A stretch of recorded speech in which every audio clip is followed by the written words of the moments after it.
Hloko-doroba yeSouth Africa beyibuvube namhlanje njengoba ihlangano yeEFF beyimatjhela ema-ofisini weSAHPRA ekumkhandlu oqinisekisa ukukhiqizwa imjoga nemjovo. Umrholi weEFF uthi indaba yokuvala ilizwe akayifuni begoda ngeze isize ngalito. Lockdown is not a solution.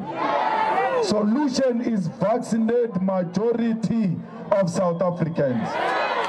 Malema uthi kwanje khona badiniwe mbuso ohlalile ukudla imali zabantu ngapha abantu bayahlaga balitholi isizo. Our demands are simple. We want more vaccine available, and because the president and his government have eaten our money, our people are dying in their numbers.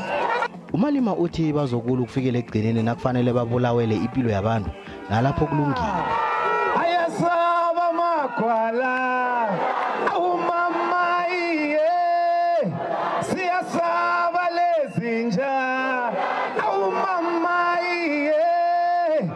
We are not scared of death, we are scared of being cowards. We will not sit down when we see them playing with the lives of our people. Urakenge lithi kunembiko ethi fourth wave isendleleni yeza. Alona lapho kufanele kuvalwe inarha na. We are already struggling with the third wave. Already they are saying fourth wave. Every wave lockdown. Every wave lockdown. No plan. Uthi kwanje khona bona ngeze basakhona. When we supported lockdown, they took us for a ride and stole from us instead of preparing more beds. Malema ubawa abalandeli bakhe bona bahlale bakhambisana nemithetho yokuzivikela yeCovid-19.